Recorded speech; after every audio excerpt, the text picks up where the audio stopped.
Is that the best riff you've ever made? It's one of them, for sure. It's fucking sweet. Put on an accent, give it some glory. Well, writing it, this was, what's 2023 this year? 2020? It originally was 3 courses, 7 horses death. I mean, that's just one iteration I have of it. This song has kind of like been many different songs. It wasn't until we started zeroing in on a sound at Jakir's and getting inspired that it turned into the actual Mercy, which would have been 2022. When we drove from Kingston the first morning to Nashville, we got all the stuff into the place that we were staying, and I wanted to go to bed because we had been in a car for like 14 hours or something like that, and Brett wanted to like work on a song. He's like, go get your bass, go get your bass. And this was like the first song that we kind of messed around with. I'm an angry thing. You're like an acid rain.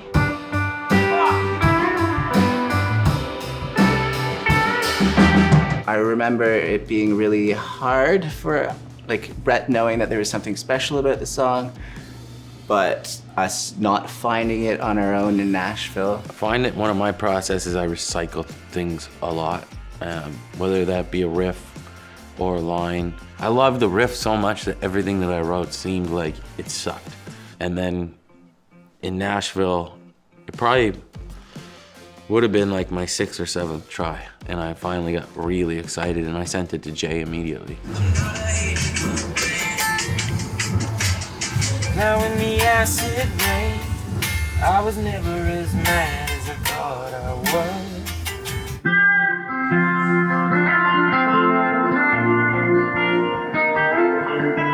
I mean, it's a very, very cool riff. It's one of those guitar parts that only Brett Emmons can create and play, and I'm so glad that I don't have to play it on the record or anything. Brett had been working all COVID long on like the finger picking stuff that he was doing, and he kind of tried to hand off the lead, like the main like theme of the song. He tried to hand it off to Chris. I thought that like the identity of these songs is kind of in the way that Brett plays the acoustic guitar. It's really what hooks me into a lot of this stuff. Brett is always kind of sitting on his couch just like with an acoustic guitar, like maniacally writing out riffs, and he'll get like lost in something where like he'll sit there for 5 hours just playing the same riff over and over. And I know that riff has been kicking around. I feel like that's been around for a little while. Yeah, like the problem with that riff for writing a song over it was that number one, when you overuse the riff, it deadens your senses to it.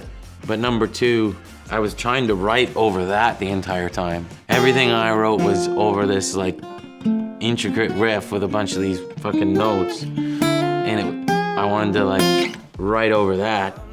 And it was really hard to kind of come up with something. So when I started just going, you and I are the same, I'm not insane, it was like kind of accepting like, dude, you don't have to play something hard. It doesn't have to just be intricate because your first riff is intricate. Just play something fucking stupid like usual and sing your song.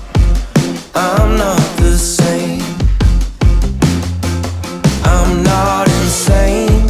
I'm not a hateful thing. Capo position 5, Matt, in case you were wondering. I'll keep that in mind for the future. Okay, buddy. I'll let you know when you're on stage. Capo 5. Thank you so much. As always, it's just a puzzle of taking from old lyrics that you've written and fitting them into like this melodic structure that makes sense, I guess. You know, it's a pretty stupid melody, like, I'm not the same. You know, it's like there's nothing going on there. But I wanted it to kind of be like John Lennon-y in that way, I guess. Like just talk it, say it exactly how you feel it, and you know, be yourself. This was like a really heavy bass and drum and acoustic guitar driven song at the start. I wanted Packer to play like a hip hop beat, and that was one of the beats that like he came prepared with. Was this, it sounds like it should be a folk song, but it's not.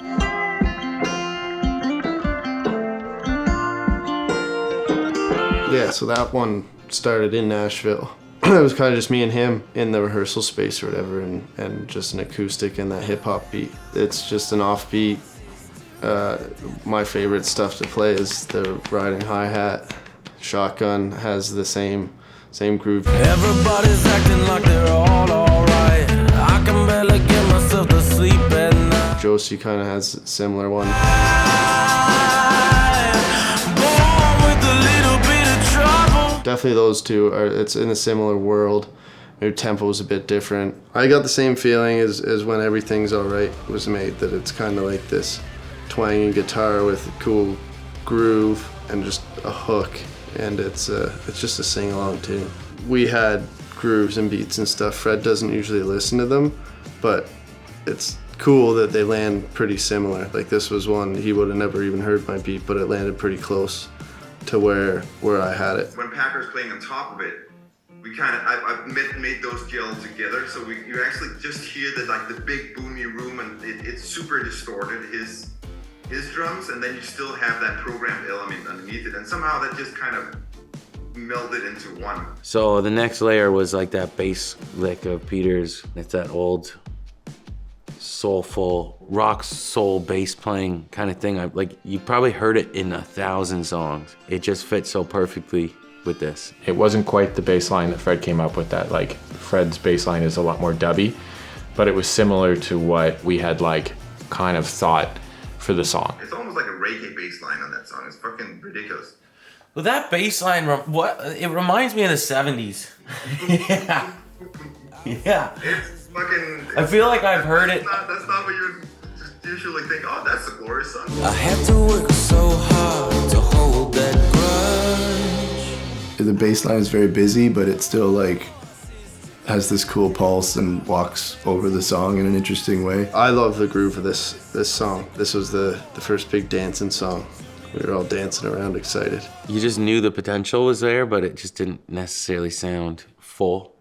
So then we had just that open string style, like, I don't really remember where he played it, but the bong over top of everything, that's just one string just being plucked, and it just provides this bassy but full kind of tone to that first chorus. Jay's doing this whole other thing, Brett's doing this picky part, the bass is, like this.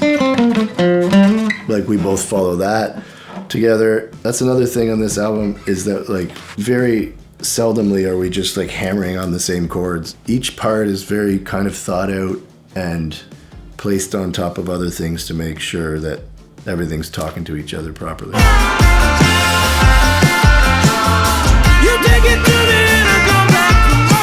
When we were working on it in Nashville, like I was kind of envisioning it being more of a Sweet Virginia type vibe off Exiled by the Stones. They have these like low gangs in it that are really sloppy. Usually a lot of times we'd play the gangs like where I would be, the I ran my four, but we wanted to go I ran my 4 horses to their death. And it's just like this like little layer underneath of like partying.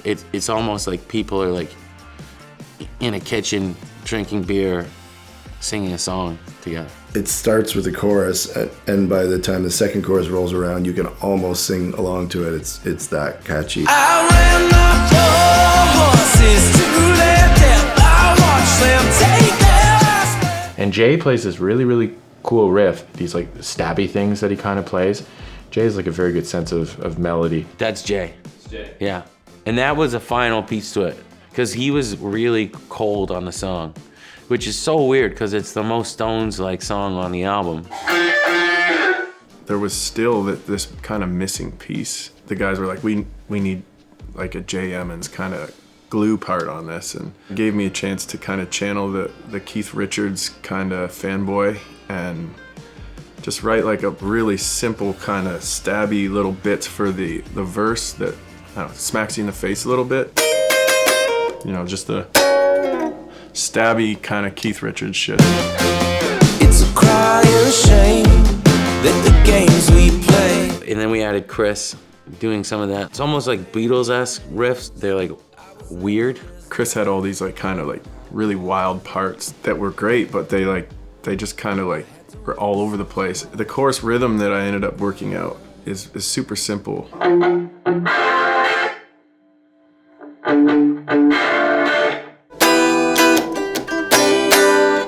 Simple, but all of that kind of works around Chris is really like busy. Ding, ding, ding, ding, ding, ding. I brought in the kind of Stonesy guitar back and forth talk thing that Jay and I are doing. If you listen to them separately, there's no possible way they should work together at all. You throw them in the mix and it's really cool. It's this kind of like back and forth.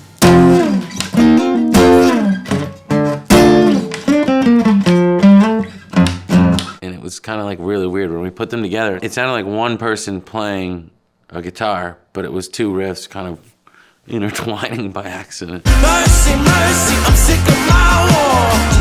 War to me like you done before. Mercy, I guess, is that last little remnant of like, it's still here, it's still inside me. And like, I'm sick of my wars, like that warpath that you create when you're young. You know, you just get so sick of your own shit. Stop romanticizing the bullshit. It's not true. You're a human being, you're not the same. You're not insane. It's a crying shame, which isn't that line, but just that kind of shit of like looking back and kind of growing from your past self. Mercy, mercy, I'm sick of my war.